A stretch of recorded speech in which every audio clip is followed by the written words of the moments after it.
গাড়ি কি মাংনা নাকি তুমি এসে মই ফিরিয়ে দিলা আর উঠিয়ে দিলা লোক।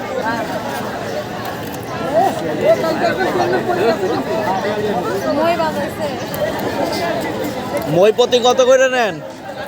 একজন উঠলেই 20 টাকা। ও, সবাই ঢাকার যাত্রী না? ঢাকার যাত্রী।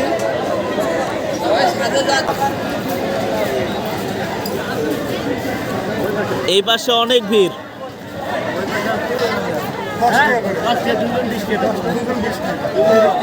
এই যে উঠতেছেন, কত করে নিল?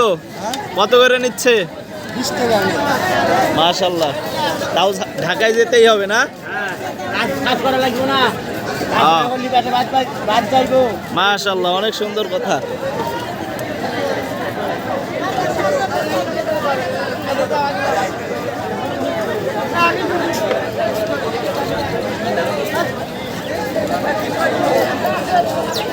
ওকে, হয়েছে।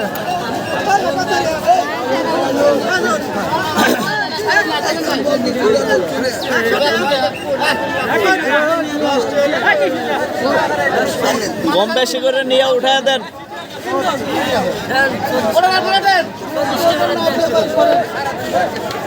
ভাই, আপনারা কোথায় যাবেন? কমলাপুর যাবেন? কাজের জন্য না?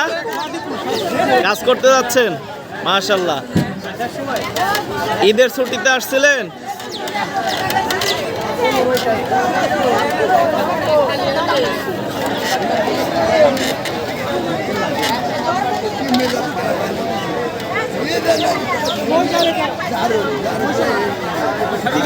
লোক যে তুলছো টিকিট আছে, মই ভিড়াই না, টিকিট হয়নি, তুমি লোক তুলছো কেন? লোক তুললা কেন? তুমি টিকিট করো, সবগুলো টিকিট বানাবো। Sir, hello sir. লোক তুলে বসে আছো, সবগুলো টিকিট বানাবো। Sir, hello sir. লোক তুলে বসে আছো, টিকিট বানাবো, সব টিকিট বানাবো। গাড়ি কি মাংনা নাকি তুমি এসে মই ফিরিয়ে দিলা আর উঠিয়ে দিলা লোক?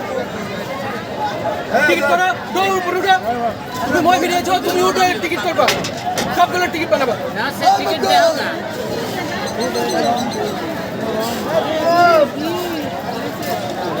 স্যার, এটা কি বেআইনি?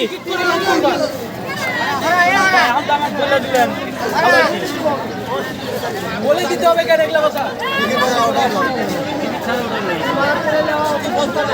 আইব না। অবস্থা দেখেন এর ভিতরে, ঠিক আছে, ট্রেনের ভিতরে অবস্থা দেখেন। এটা হচ্ছে পুরা ট্রেনে কিন্তু জরাজীর্ণ অবস্থা। আর পাশ দিয়ে কিন্তু বাড়াবাড়ি ট্রেনে ওঠার মতো কোনো পরিবেশ নাই। এখন কিন্তু ঈদের পরবর্তী, আসলে এখন ভিড় কমার কথা ছিল, তারপর আমি একটু দেখাচ্ছি, ঠিক আছে। দেখেন কী অবস্থা, এতে জরাজীর্ণ অবস্থা ট্রেনের মধ্যে। আমি যদি এই পাশটা একটু দেখাই, এ পাশে একই অবস্থা আছে ট্রেনের।